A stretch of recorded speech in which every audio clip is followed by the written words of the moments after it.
had a feeling you'd be calling. I need you to be ready. I need you to be ready. And I need you to be ready to be responsive. And by that, I mean, we don't quite know what the next play is in terms of this issue on the Supreme Court, right? Mitch McConnell sent out a statement tonight. And as I said at the opening, the very last dying wish of RBG was that her vacancy not be filled until the new president takes office in January. That was her dying wish. We support peaceful demonstrations. We participate in them. They are part of the essence of our democracy. That does not include looting, starting fires, or rioting. They should be prosecuted. That is lawlessness. I'm very proud that Joe Biden has presented the clarity of that, making a distinction that I don't think our colleagues quite understand. I don't hate anybody. And Corn Pop was a bad dude. It's an asymmetrical game we're in. This is not conventional politics. Stop treating Donald Trump as if he's an actual president of the United States. He is not. He's playing one on TV. But what Donald Trump did tonight is a disgrace. Libya was a different kind of calculation, and we didn't lose a single person. I think the president is a coward. No power in this universe can stop. Is Joy speaking? The same Joy? The same Joy that paraded around in blackface not too long ago? Come on, Joy. I don't think you should be asking these questions. I am an African American. Excuse me. The black community had my back. They know that that was not blackface. That was an homage.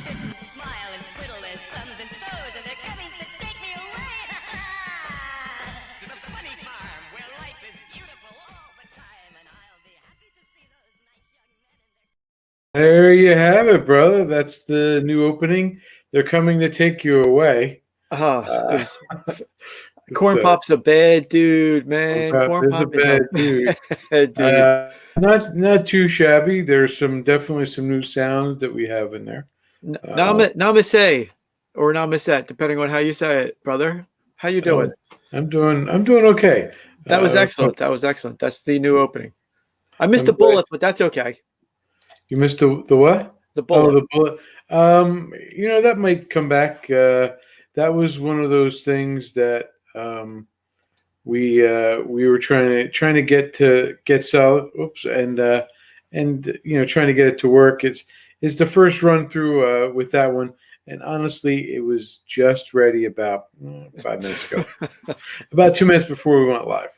So I'm not surprised that it is got a little hinkle to it, but it's okay. It's a good start. It's a good start on a new run with it. So I'm happy with it. I mean, we'll see how it goes as we expand outward. So tonight's agenda is we're going to start with some updates. Then we're going to talk about the late Supreme Court Ginsburg, the radical leftist activist judge that she was, and we're going to do the China Watch, and we'll close it out with the Nobel Peace Prize discussion. Correct? That's what we're going to hope to do. Yeah, that's the plan. That's the general plan. All right. So let's get started with the updates. So one of the things that I wanted to talk about with the updates we have, and my brain just went completely blank. About. Is this a problem you have? Are you having a Biden moment? Biden moment, brother? Not completely. Biden moment. Yeah, no, I remember now. We did have. Corn Pop's a bad dude, brother. No, we had this most recently on Friday. There was a trip to Milford that I took to check out Eric Trump. He was in the area. He was doing some speeches. So we can start with him, and we can see if I can get his stuff on the screen. I think one of the best ones was that he said was probably one of the shortest ones. Here, give me a second here. I'll get it rolling. We only have an hour. Don't worry. Yeah, your sarcasm is greatly missed during the week, brother. Definitely greatly missed. TikTok. Yeah. Okay. So let's see. Does this work?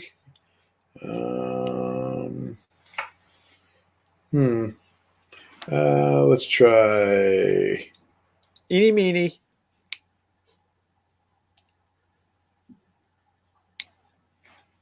That's us, right? That's us. This is a far left crazy party. When you see Biden, he doesn't know what the hell he wants. You see yesterday he was going to Florida. He didn't. So a reporter comes up to him, sir, please, can you tell me, would you like a Coke? Would you please tell me where you're going tomorrow? And he goes, honey, where are we going tomorrow? Honey, we're going to Florida tomorrow. It's like, hey, buddy, you better know that. Guess what? You got to win the state. You got to win the state of Florida. If you don't win Florida, you've got real problems. And you saw 3 weeks ago, right? He called Arizona a city. Did you see this? Biden called Arizona a city. I kid you not. I mean, you actually can't make this up. He goes, it's great to be in the wonderful city of Arizona. It's like, buddy, it's a state. It's a state, and it's a state that you're going to need to win if you want to beat Trump. You might want to get that right. People don't really like when you call their great state not a city. And guys, he said he was running for Senate a couple weeks ago. Do you see this whole thing, right?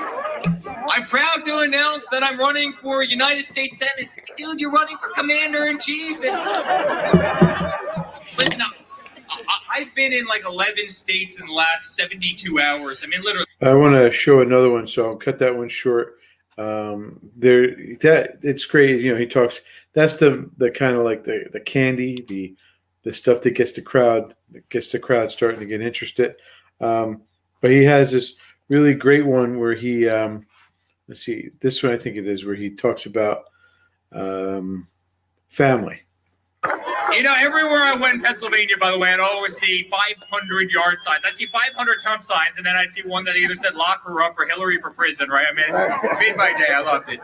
But, guys, joking aside, the other night in Arizona when they started chanting, "We love you," that was a moment, I mean, literally almost brought tears to my eyes. That was a moment that I will never forget, because you know what?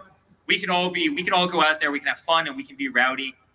But we love this nation, and we hate seeing what's happening to this nation based on the other side. And by the way, there is no more beautiful compliment. There is no more beautiful compliment that I ever saw than that night when they started chanting. You had 30,000 people chanting, "I love you." And trust me, guys, as a family, the last damn thing we ever needed to do was get into politics. I mean, these are truly, truly horrible people, most of them. They want one thing, they want power. They want to be in office forever, right? I mean, politics corrupts these people, right? Again, Biden, 47 years in office. The last thing our family needed to do was get into politics. The amount of arrows, the amount of punches that we've taken in the face each and every single day. I mean, trust me, my father's life would have been better having not gotten into this. It would have been more glamorous. It would have been better. He would have had more friends. We would have lost a lot. And by the way, they're not even friends, right? I mean, they're not friends. You guys are friends. They're not friends. You guys are the friends. And your family. But you know what? I really believe all of us here. I believe all of us are saving this nation. I believe we're saving the nation. John, so he talks about family there, and there's one last clip that I want to show you. Shows, if I'm correct in the one that I'm picking, shows a stark divide, and he points out the stark divide between us and them. That's us. That is us. You have a party that is totally fine with burning the American flag. Thank you. Nor on ours. You have a party that's perfectly fine with people kneeling for the national anthem, which we will never be okay with. You see freedom of speech in this country. It's being attacked every single day. I mean, if you're wearing that beautiful MAGA hat right there, right, and somebody sees you, they'll try and cancel you. They'll try and cancel your business. They'll try and cancel your voice. They'll try and desecrate you in the media. People are sick and tired of this crap. And by the way, you know what's even worse? They're coming after your religion. You better believe they're coming after Christianity in this country. They are coming after faith in the United States. And guys, it's nuts. I mean, I'll never forget my father. One of the first things that happened to him when he got to the White House, right? They kept on calling the beautiful tree on the south grounds of the White House, they kept on calling it a holiday tree. And he looked at them, he goes, why are you calling it a holiday tree? They go, sir, well, that's what, we've always called it under the Obama administration, under the Biden administration. He goes, let me ask you, does it have ornaments on it? Yes. Does it have lights on it? Yes. Does it have that fake snow crap on it? Yes. Then it's a damn Christmas tree. Call it a Christmas tree, all right? Guys, we as a country, we're saying Merry Christmas again. And we haven't said Merry Christmas in a long time. If you walked up and down the streets in New York, and you looked at somebody and you said Merry Christmas, literally people look at you like you had three eyes. It's unbelievable. And guess what? We're saying Merry Christmas again. And we're saying God bless America again. And we're saying the Pledge of Allegiance again. And we're fighting, for In God We Trust on the U.S. currency because the Democrats wanted to get rid of it. And guys, and we're fighting for the Second Amendment, another thing that they want to get rid of. So, brother, right there, a very stark difference between what we see on the Democratic side, what we see on our side. This is, of course, Eric Trump, the son of the president. He's been barnstorming around the country, trying to drum up support, hitting these small areas. You can see it in the videos that we have from and it's actually on the website. I should show you a picture or show you the website. I'll see if I can bring it up, but we have a number of videos up there right now. We have a number of different kind of pictures and stuff. The website is taking on a little bit of life of its own. I think what we're going to try to start doing in the future is have like a Monday breakdown. So all the material that we cover, all the information that you have, you send it to me. I will put it up there so people can see what we're doing when we have it. Let me just pull up the. Wait. You take smoke signals now? Smoke signal? No, it's all good. We're all good. No, I'm going to send it through you by the smoke signals. Yeah, you can try. I think I have more chance of that than figuring out the computer. So yeah, maybe. Let's see. There's still work to be done. What's the other? Here's the website. Cool. Here's the website. You can see that we have a running ticker on top of the material. We have a breaking news section now, and we have other material. You get Nancy there. Yeah. Yeah, it's a great picture, right? Yeah. Anyway, some of our articles. We do have two articles coming up this week that will be up on the website. They are the GOP versus the Republicans, and that's going to talk about leadership versus the frontline people who are fighting every day for our great country. And of course, we also have.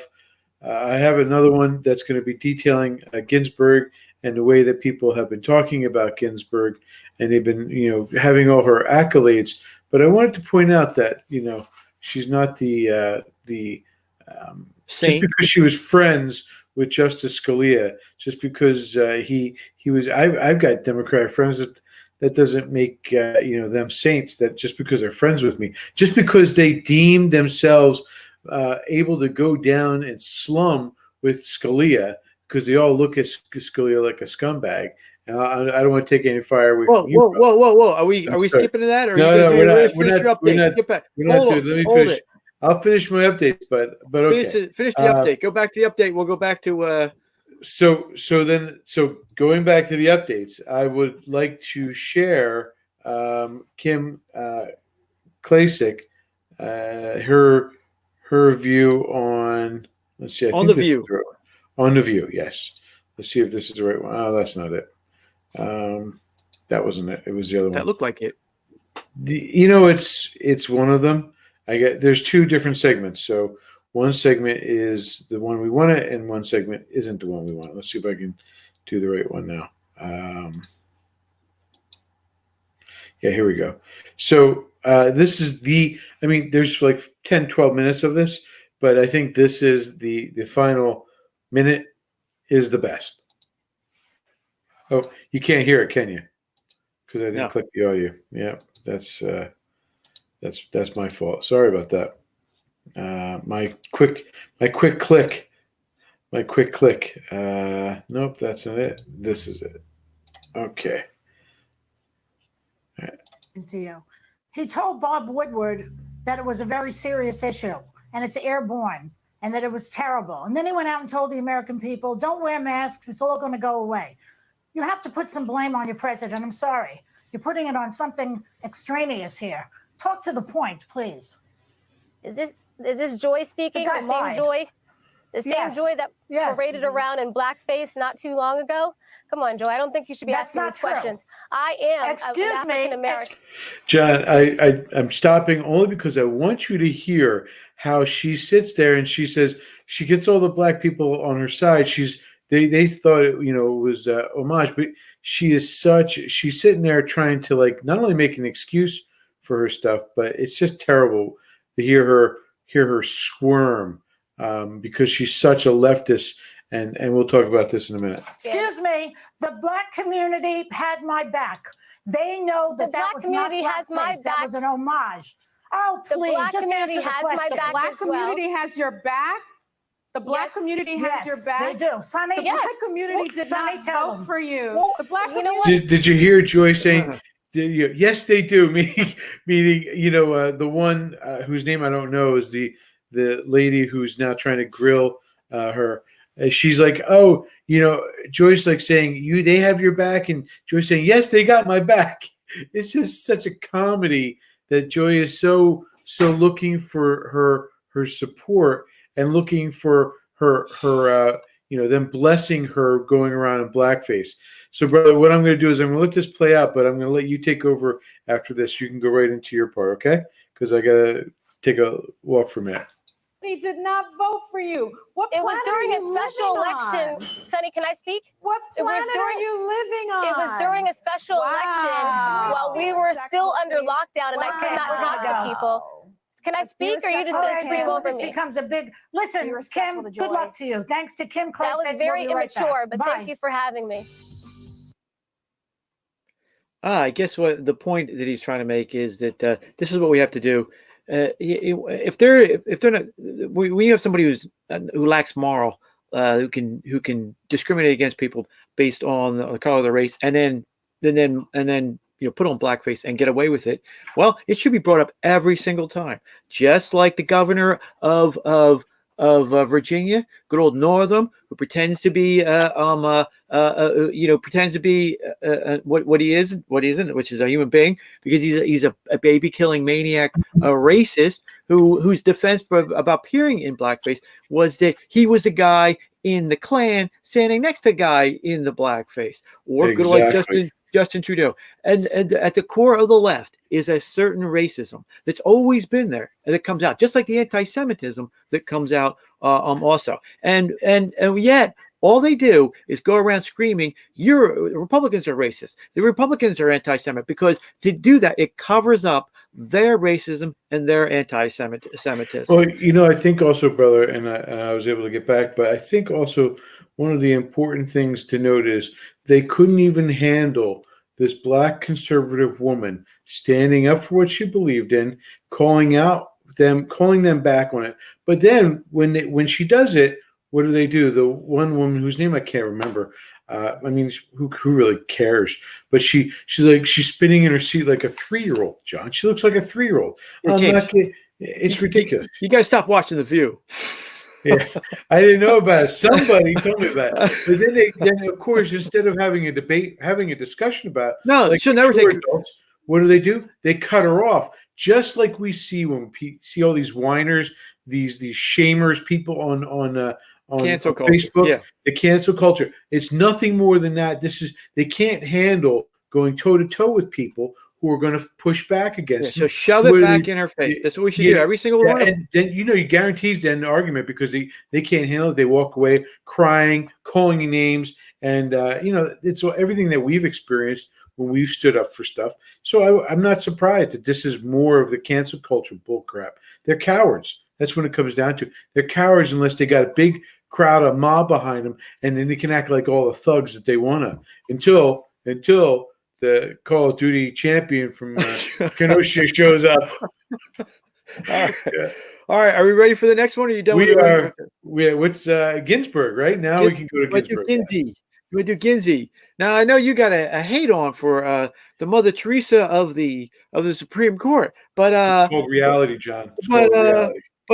So unfortunately she died and now what, I guess straight to hell for killing all those babies, but it does leave an open spot in the court. Now I'm going to run down the numbers. So basically it's the president's prerogative to pick with advice and consent from the Senate, not the House, but from the Senate. So it can be done with the 48 days we have left. He can pick somebody and he can go they can be confirmed. They can go through the battle and be confirmed. There's enough time. Now but before I get that though, let me give you the update. Currently, we have an appeals department at the Ballistic Patriot, which is going through all of the particular candidates and all of the cases. The problem is I'm not whipping them enough and getting an actual answer about which of the best candidates that are on the slate that we could do. He's busily going through it right now, every case over for every one of these people, looking for the only thing that we really care about. The number one thing is, where are they on the Second Amendment? So I can't, the Ballistic Patriot is not ready yet to say to them, and I'm not going to read it because even though I'm a lawyer, let's face it, I got people for that. Yeah, So the appeals department's going through that right now. But the two leading candidates are Amy Coney Barrett, who's a Catholic girl, 48 years old with 7 kids, and Barbara Lagoa, who's 52, and this is the daughter of a Cuban immigrant whose father wanted to be a lawyer, but was not allowed by Castro. So these are the two number one candidates right now. We'll get more into the candidates in a second, but let me go through the numbers. There's currently Amy's picture because that was put out today on our Facebook page. I'm completely against her. She's Catholic. We should do a whole show on why Catholics, the problem in the Catholic Church right now. But that aside, she is the leading candidate, and we'll get to that in a second. But let me go through the numbers. So currently, the vote would be on up and down on whether the candidate is going to survive or not. So there's 53 Republicans and 47 Dems, and if there's a tie, of course, vice president picks. So with the 53, the number one, it's already came out, is Murkowski, the Alaskan creep, fake Republican. Now's the time for your cowbell. Yeah, we're going to be using that a lot in the next couple of weeks. We can't do it because there's too many. You can only do it for a second. Then and Susan Collins also came out, said they don't want to hold the vote, right? And of course, waiting in this, so that's down to 53, 52. That's down to 51. And of course, who's out there? The biggest idiot and worst fake Republican today, and Mitt Romney. So that's still 50. Pierre Delacour. Right. Peter Danger, or so whatever what's his name, whatever his sex name is. John. Right, Pierre Danger. So anyway, so it was still though 50-50 would still leave it up to Pence, and we would still win. Now, what it is issue is because this is happening right before the election, there are 23 Republican seats up and 12 Democrats, and so that's what's at play because these guys are running now. So there's it's just as clear as those numbers. So you have Collins, McSally, Corey, who are like the three most vulnerable Republicans, and then Tom Tillis and Stephen Dance from Vermont. So you have about 5 that are up in the air, and this is really going to be a question of separating the squishes from the real Republicans. And you also then have David Perdue in Georgia and Loeffler in Georgia and Joni Ernst in Iowa, who are also having tough battles. And then so we have a total of 8 Republicans that are having a tough battle. And on the other side, there's 1 Democrat that's having a tough battle. That's Doug Jones. If you remember in Alabama, the Roy Moore special election, that's up in that's up in the air too, and that's in Alabama, which is a red state. So he might swing, but he might not too. Just like in the last time when Kavanaugh was up. So there's one more little wrinkle to that election. the two more real wrinkles.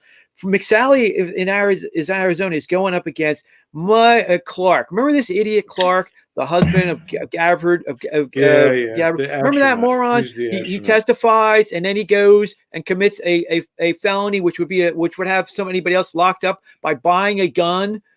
He testifies in Colorado legislature, anti-gun, then goes out and buys a 45 and an AR-15 the next day, and then says he was going to turn it into the police, committing a straw purchase, of course. So he never had intent to have it. But that's technically a straw purchase. So this bozo, this nut job, I guarantee he's one of these nuts, right? This bald nut. He is going against McSally. McSally is a solid Republican, but the problem is. And so you're going to hear a lot of things in the future. Oh, just wait to after the election, and then the Republicans can still get it. But there's a big problem with it. Number one, with the voting not going to be finished maybe at the end of November 2. But number two, because that's a special election to fill Arizona's seat for John McCain, that guy would be in, winner or loser, McCain or McSally or Clark on by the 30th, by the end of the month. So that's a false canard. That's a false canard that they're putting up already to it. So it has to be before the election, or you might as well just wait till forever. Now, about that, it will come down to really two guys, Mitch McConnell and good old Senator Graham. And fortunately, both of them are up, and fortunately, both of them are down in money, being outspent because of the big corporations favor the Dems now, and they spend all this, and the anti-American forces favor the Dems, and they're spending a huge money to get both of those guys. So both of those guys, normally big knucklehead squishes, are need to raise campaign money, and probably this might be the issue, the best issue for them to actually raise the campaign, where Republicans will give them money to win their elections. So because Mitch is in charge of the Senate, he will let it. We predict he's going to let it go forward because Sam, good old. He's already said it's going to, John. Right. Well, then, but we still have a lot could happen. Wait till squish room. Yeah, I know. Right. So those are the numbers that we're running to, and that's why it's going to be crucial. Unfortunately, the one bad thing about Trump is he does go with pretty is as pretty does. The Amy Corey Barrett girl looks like she's a pretty girl. Now the argument's going to be over. They're already doing this. They're already seeding the ground. The Dems are reseeding the grounds because they're going after the commie mommies, the suburban women. Wait, John, did they accuse her of some type of sexual harassment? No, not yet. But so it's the question is, what's for the next coming up for this? How does this appeal to suburban women? Already, the Dems are the Democrats are already saying, it's the suburban women don't like it that he's appointing somebody, and that's because they're holding up good old Ruth Bader Ginsburg as the Mother Teresa of the Supreme Court. Which he is not. When can I talk about her? Because I really hit it. All right. So real briefly, I want to go into this mentality. This I've been hearing people squish about her and go how horrible it is. Listen, she had cancer. I would not wish that on anybody. I feel terrible for her. No human being should have to go through that. No family should have to go through that. Putting all that into a little package, putting it aside, let me discuss some of the things that I want to say about her, which is also going to show up in this week's report when I post it. She was an activist. She was somebody who was a one-time winner to get elected or to get put into this position. She was also somebody who was, looked upon by her peers as something she wasn't. There's a whole plethora of information about this woman. People are talking as she's like you said, a Mother Teresa. But John, she's not. Every bill, everything that she signed on to, everything she agreed with, everything she is just nothing more than the activist judge that she is. And we should not call her we should not accept that. She's the activist kind of judge. And let me remind you, John, that we've had activist judges for years, and activist judges don't help the Constitution. They don't make the Constitution better, because the Constitution, as Scalia said, is not alive. So let me put this in perspective. When we hear the people saying how such good friends Scalia's family and her family were, it's almost like you're looking at it, and this is what I was alluding to before, as if she's deeming to come down to our level because he was a conservative and an originalist and a whack job, that she was willing to talk to anybody. Well, let me tell you something. I know a lot of Democrats, and I know good and I know bad Democrats. And I've seen the wackadoodles, and I've seen the ones who are sitting there saying, I just don't get this, or they ask really solid, serious questions.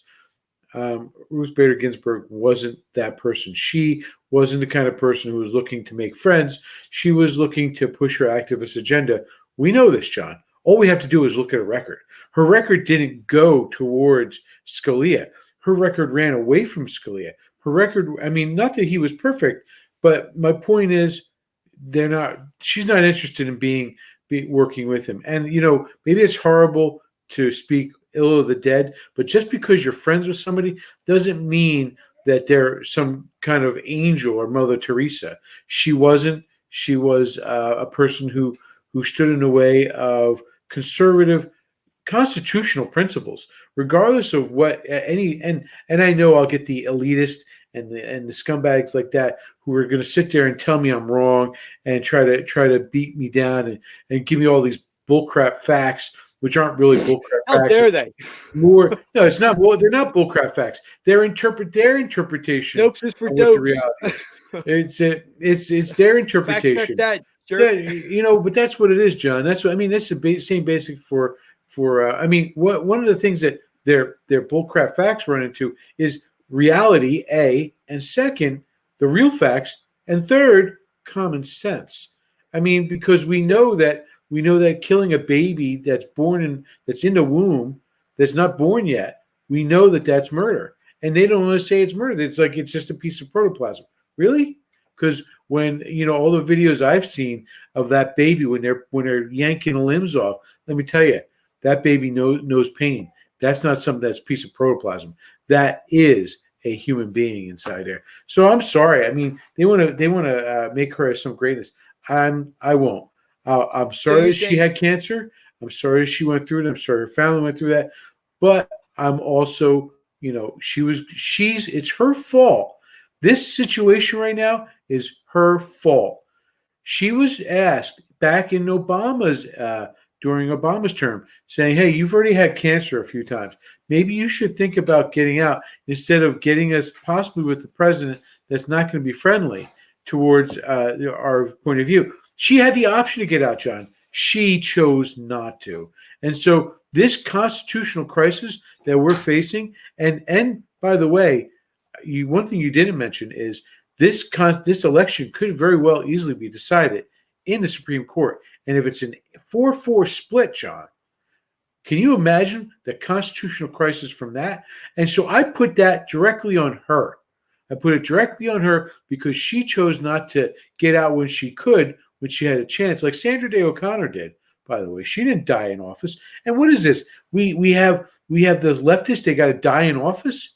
Give me a break, John. Well, Are you James, kidding me? that's one of a couple of the benefits of being on the side of the right is that we have happier lives and we go on we retire and go on our lives. Now, one of the problems with being a left is that you're on the side of evil, and when you sup a little bit of evil, you sup a lot of evil. And so that they have this egotism that they are the most important person in the world and that the world will end with their death. And so you'll see situations like this. But James, to take your point, what you're saying is she's the wackadoodle.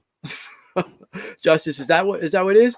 And we might as well go for broke and put them on the and get this done, because let's face it, even if we do and Trump loses, say he loses outright, I will guarantee you that their next move is to pack the court with 3 leftists. They've already said they will. They're going to check the filibuster. They will do everything they can to win, because we're not dealing with moral people. We were dealing with evil people. We're not dealing with the people of set of standards who are going to follow the rules. They will break the rules every single time. So we might as well just win.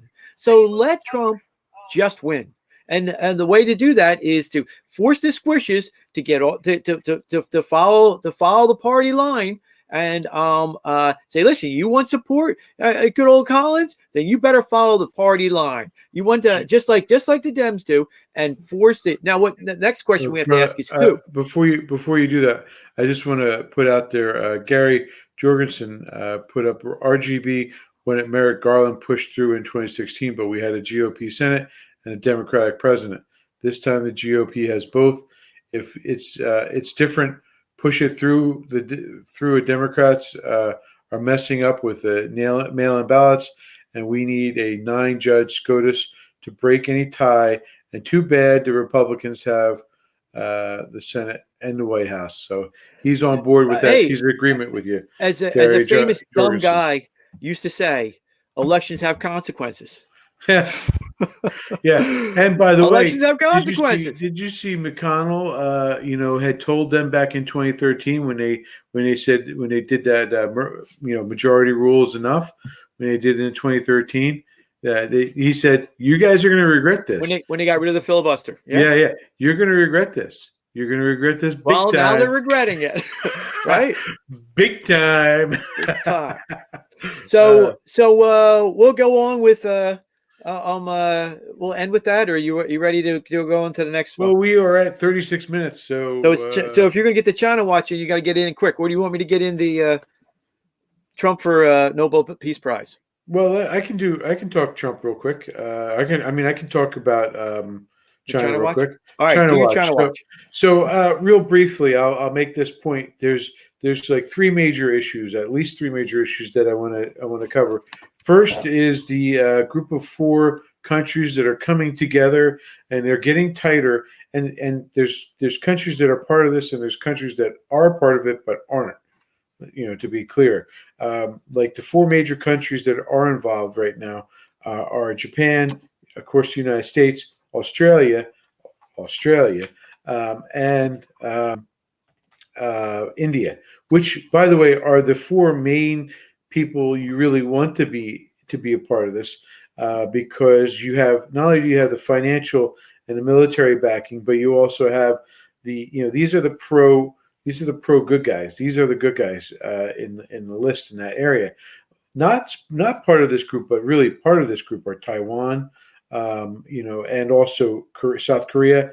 They're part of it, and maybe a couple of other players as yet unmentioned or untapped. But this is kind of what we need.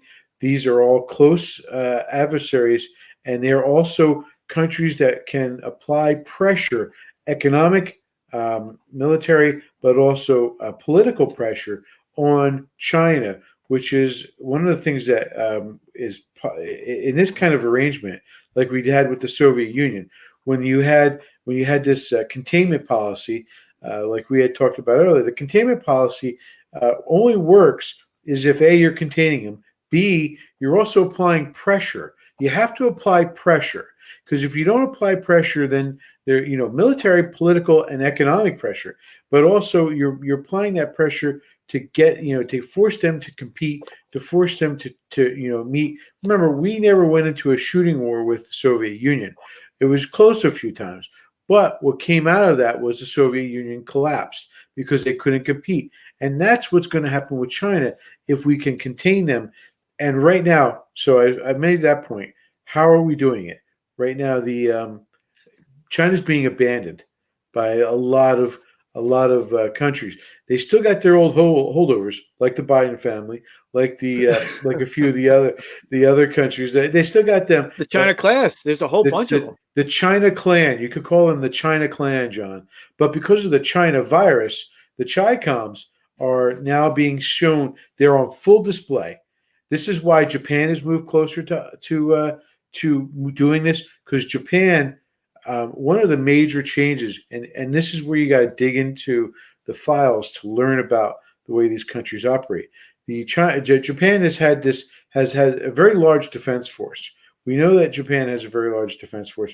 The main thing about them is, though, they will not help another country that's under attack, right? So the example that was given to me was, if an American soldier and a Japanese soldier are on the same area, and the American soldier is under attack, they won't, before this, they wouldn't come to the defense of the American soldier. Now, because of the changes and the threats from China and what they've done, and the veil has been pulled back from China, they're seeing just how bad it is, and they recognize it. So now they've actually changed, and they've said, now if our allies being attacked, we can attack. So that's important, because Japan, just this last week, their foreign minister showed up in Taiwan and is now, again, pulling closer towards Taiwan. Not physically, John. Japan is not moving closer physically. For all those Democrats out there, they're not physically, the land masses are not moving closer. The islands, right? James, remember, islands can tip over. The Democrats believe islands can tip over. Yes. If you put too many naval base, too many personnel on one side of the island, they'll tip over. Yes, right? yes. That's not the case here. So you're saying the islands of Japan and the islands of Taiwan are moving closer together, to float closer together? They're not. I'm saying politically they're closing. They can't be. Are you sure? I'm positive. I double-checked the map. I put out the laser rangefinder between them. They're not moving. Okay. I mean, other than the inch every year. The brain trust of the Democratic Party, that's a thing. Islands can move, I am wrong. They are moving an inch a year, John, according to the tectonic plates. Okay. I am but wrong other about than that. So you mean politically they're moving closer together. All yes. right. And so we know that this is hurting China. We know that when countries and their non-China clan are leaving them, because a few banks everyone's selling. I shouldn't say everyone. A number of companies are selling out their businesses. Hey, let's face it. The Bidens are stepping in where these other places. Right. Well, one of the areas don't have the guts to stand up. John, one of the areas that they've done, when like Uber, Uber bought a big their equivalent in China, selling it now. They don't want a part of it. There's a bank that's getting out. There's a few banks that are getting out of China. Here's why: because China, they have a lot of ghost cities. You can all fact check this with Epoch Times, because they do a great job on this.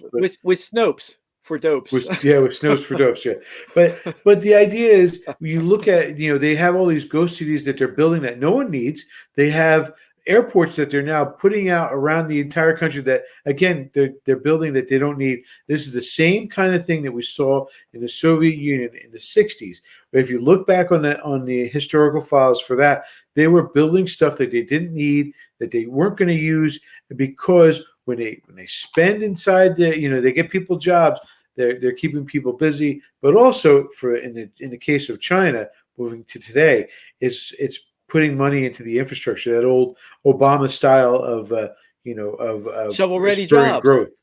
Yeah, shovel-ready jobs that are useless because they're not building anything that's worthwhile. And a bigger hit on China right now with Huawei, I can never say it, Huawei, with Trump banning them from buying chips in our country. They have not only hurt them, but it's also hurting their industry to build planes. It's also the same planes that they would need to land in these airports that they don't need. These major plane industry is starting to suffer, and other necessary chip manufacturing, things that need an Intel chip to run. This is really starting to hurt China itself. The one side of it is China can't produce the same kind of technology that we can. They just haven't matured into that space. They can steal it. But stealing and manufacturing are two different things. And this is why we need to. Trump has been very good. President Trump has been very good about pulling the limits and trying to take back from them that pressure that he's putting them on to pull back the American intelligence, and intellectual properties, to pull that back, to separate those countries. Any country that's owned by China should not be in America, period, because then they have access to all that company's intellectual property. They can steal it, they can use it, and President Trump has been very active about shutting that down. And so that all leads into, John, the idea that China is getting to the point where they're going to have to, their economy's suffering, they're going hugely in debt. They, who are we to say about that? We're 27 trillion dollars in debt as of today. It's ridiculous, but we still have an economy that's not collapsing. Their economy is collapsing. The American economy is doing great. And to be sure, if their economy does collapse, where's all the manufacturing going to be done in the world, John? Right here.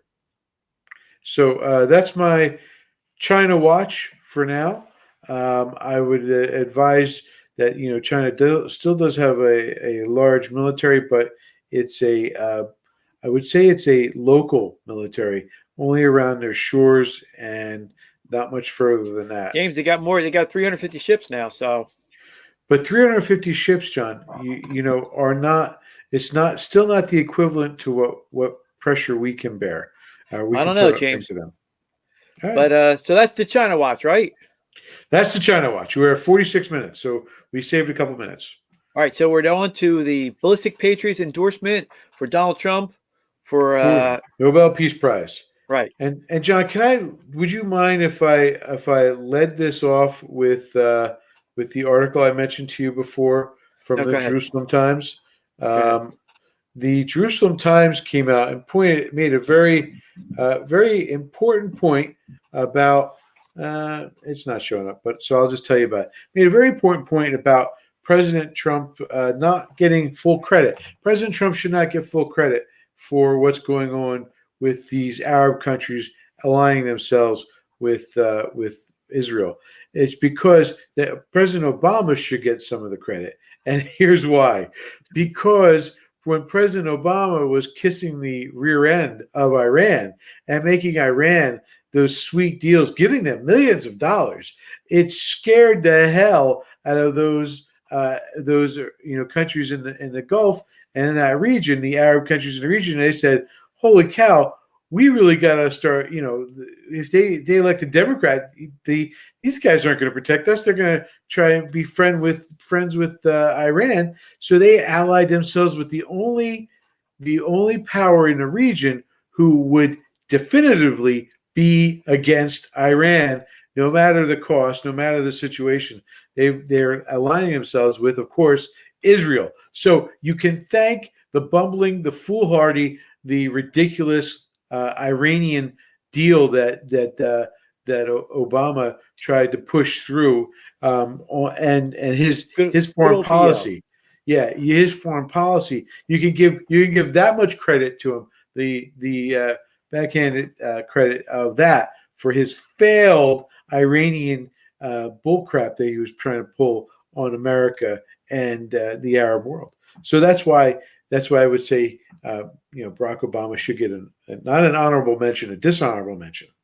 So no, go ahead, James. All right, so this is I guess this is going to be the Middle East update. If you did the China one, we're doing the international theme this week.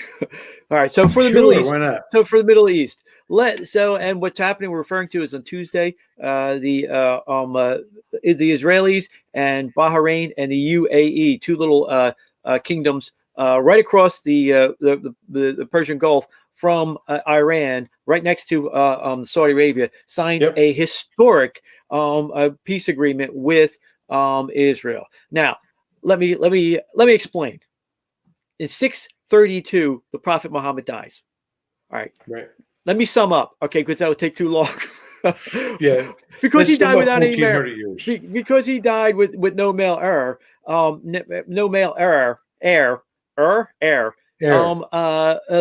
Muslim world's been split since that time into the Shias and the Sunnis. The Shias represent about 5% of the population, and they're everywhere in the Middle East and all the trouble spots. And the Sunnis about 95%. Shia is mainly Iran. Sunni, of course, is mainly in Saudi Arabia. Okay. From that time, things were going good, basically, except for the Muslim Brotherhood, up until about the 1970s. In 1978, the feckless Jimmy Carter it allowed the Marxist Iranian nutjob Ayatollah Khomeini from France come in, and they had the Iranian Revolution. Not to be outdone, the nuttier Wahhabi tribe of wacky, really extremists in Saudi Arabia took over the Grand Mosque at the end of that year at 79. So 79 is the pivotal year, and the Saudi they held the mosque for about 2 weeks, and the Saudi government cut a deal saying, we'll let you be as crazy as you want, and we'll export this to the entire Sunni world, this nuttery, just as long as you let us maintain control in Saudi Arabia. And so for both those power centers, the evil Iranians and the evil Wahhabis in Saudi Arabia, then have gone on a killing campaign of terror since the 70s. And it was the Iranians ahead with it until 9/11, when 19 Saudis from the Saudi end of it eclipsed them, at least in that one event of 9/11, so that they are now the leaders in the killing of Americans. But the Iranians have not been idle. They, of course, killed at least, hundreds of Americans in Iraq too. And just to say how evil both these people are, remember, in the Iranian-Iraq war of 10 years, the nutjob Iranians were clearing Iraqi minefields that they had with little children. They would send the little crusades of children through the minefields to clear it. Even Saddam Hussein's evil henchmen of his Republican Guard had to throw up and had not seen anything as evil as that. So that's how evil that regime is. Of course, they're best friends with good old BO. Anyway, so there, Jerusalem Post is right. Good old BO decides to put his finger down on the side of the Iranians and give them $150 billion. And what do they do with that money? They can't make weapons, so they buy them. And they buy all this advanced weapon. And including, just remember, like last year around this time, they had a drone attack on the Saudi Arabian oil fields of refineries that stopped 5% of the world's global production of oil. That's how. And what you don't hear about is the fact that they also are smuggling. That they have their proxies in all their proxy people. Not only are they in Hezbollah in Israel trying to kill the Jews, but they're all throughout the Middle East, including in Yemen, and to the degree that even the Stone Age Yemenians are shooting Scuds paid for by the Iranians, thanks to good old BO, into Riyadh, the capital of Saudi Arabia. So now the Jerusalem Times is completely wrong, though, saying that this was somehow going to work out, and this is the benefit of Obama. Nothing could be further from the truth. This is all Donald Trump. So historically, 1967, the Arab League gets together, and they just said no recognition of Israel, no negotiation with Israel, no peace with Israel. And in that time, there's only been Egypt in the 70s, and then Jordan in the 90s that have cut a deal with Israel. And so this has doubled it. And online to also join are the Saudis and about 4 or 5 other countries, including Sudan, maybe of the Arab League. This is the watershed moment and it's all turned around thanks to good old Donald Trump. Now I can point to it, and I can actually make the dots and connect the dots to show how he did. First of all, the idiot aristocrats that have been running this country for years, who would say you have to cut the Palestinians in. Now, good old Jimmy got a Nobel Peace Prize because he cut the deal with the Egyptians. Clinton didn't get the Nobel Peace Prize because he was just a mediator and he couldn't cut the deal. And the reason why, because Arafat, they gave him everything they wanted and it wasn't enough. The PLO did not want. They had everything they wanted, but they still wanted to kill the Jews, right? So he didn't get a peace deal for that. Right, but so good old John Kerry and BO have been following the same line. It's not worked for the last 60 years, which is you have to give the Palestinians what they want. Or there won't be any peace in the Middle East. So now this is what Trump refers to as his back door, right? I mean, he means it by the back way because that wasn't working. It's been proven it's not going to work. So he says, you know what? I'm going to go around that. I'm going to say, screw the Palestinians. Number one, I'm going to cut off their these are his moves. I'm going to cut off their money. I'm going to cut off their funding. Number two, they are a terrorist organization. They're going to be recognized as terrorists. I'm going to stop their money. Number three, I'm going to recognize that I'm going to move the American embassy to Jerusalem. And number three, I'm going to recognize it as the capital of the Israeli state. But more than that, what he did is right after the election, people forgot this. He goes to Saudi Arabia and he says, there's a new crown prince there who's friends with Kushner. It's Mohammed bin Salam. It's MBS. MBS is his nickname. Is MBS. He's taking over for the Saudi family, and he's now in charge. He's friends with Kushner, and he's of that Harvard ilk leadership that's now taking over and trying to professionally run Saudi Arabia. But he says to him, because he's the most skilled negotiator we've ever had as president, he knows this. I got the U.S. military, number one, the big foot, the big stick, and number two, I got fracking. And what's happened since 2016 is thanks to fracking in Pennsylvania and in Texas and the other states, is the United States is now the leading world energy supplier. So we don't need Saudi Arabia anymore. And so he takes those two physical realities and he points to them and he says, get all the Arab beliefs here. And they had a big meeting and he gave them a nice little lecture. And he said, the days of your old Faustian deal with the Wahhabi nut jobs and extremists, we call them extremists, are done. You have to run them out of your country or else. And that or else from the president of the United States means something. And it means not or just else. Any president, John, this president. Right. President who means what he says. Yep. Donald Trump. Now, it has been so effective that that you're seeing a total realignment. And the realignment is going to be with the Egyptian military because they have 3,000 US M1 tanks. I don't know why some idiot decided to give them to the Egyptians, but they have them. And that's okay because it's part of the prophecy.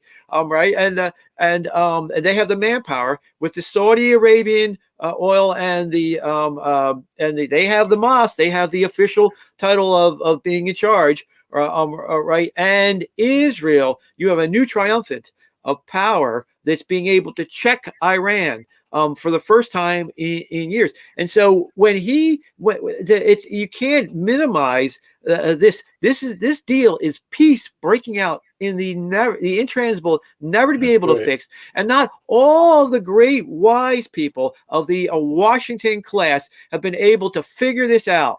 But Donald Trump comes in and in 3 years flips the script, completely turns things around, and peace is breaking out through the Middle East. Now, it's to such a degree that the evangelicals, they're all running around now booking up all the hotel suites for Jesus to come back for the second coming. We love that too, but we like it for the ballistic patriot likes it for another reason. And here's the reason why this is the most historic week in maybe the entire election. Even more important than the pandemic in a lot of ways, because it was so intransitable that he's broken through this way. And here's the reasons why it's number one, it's proof positive that the stupid cast is stupid. John F. Kerry, Barack Hussein Obama are morons. They're also anti-Semites because the reason why they like the Iranians is because they kill Jews, right? And they kill Americans. They've killed so many Americans. They like that. And that's why they supported him and gave him $150 billion. But it proves how stupid the Washington class is, number one. Number two, it's proof positive that any American that you grabbed off the street could do a better job than these idiots have done over the last 40 to 60 years. You go grab anybody. I don't care who it is. Any American waiting for the bus somewhere, put him in the situation. Go, well, this is not working. This is what I'm going to do. I'm going to go around the back. That's what they're going to do. That's what Americans do. Okay, we solve the problem. That's right. the third reason why we love it is because we need to shove it down the throats of all these groups. Admit it. Trump is the best negotiator we've ever had as president. Admit it. He's the best deal maker. It's the art of the deal. Admit it. That's right. He's the best diplomat he's the most diplomatic guy we've ever had as president. Admit it, because he's doing the impossible. Other than Jesus Christ, there's nobody that can bring peace to the Middle East except his number one angel, Donald Trump. That's why the Patriot loves the this week, and it's one of the greatest week of his presidency. Although the CNN Chiron said when they're showing these Israel, good old Bibi, Trump, and the leaders of these two countries, did you see what the Chiron said? No. Dan Bongino had it on there. CNN Chiron said, White House crowd not practicing safe distancing. Yeah, of course. So to the left, to the creeps, to the fake media, to the fake Democratic Party, they're not Americans, the fake Americans, that's what's going on. But to the real world and to reality, this has been the biggest breakthrough. And this would be the beginning of the biggest breakthrough of peace in the Middle East. It's a whole different ball game now. Yeah. Thanks to the greatest diplomat America's ever had as president, Donald Trump. Brother, we're at over an hour, so if you're ready to check out. Yes, I am. All right. God bless. Talk to you soon.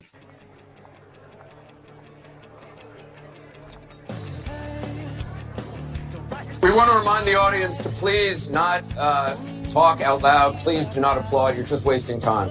Aye, aye, Admiral Butthead. So don't mess with me. I think you should let me run the country. You run CNN. I pray for the president all the time. Ugh, back to the lock with you, Nessie. I've now been in 57 states. He's what we designate as the crummy-moronic type. You didn't crawl out from under no rocks. You didn't have no tails. We didn't come from monkeys, you atheistic pinko meathead. Donald Trump no longer has the capacity to break my heart. I'm not pissed. You've seen me pissed. This is way, way beyond pissed. Now it's a party! Don't try to be funny, will you, meathead?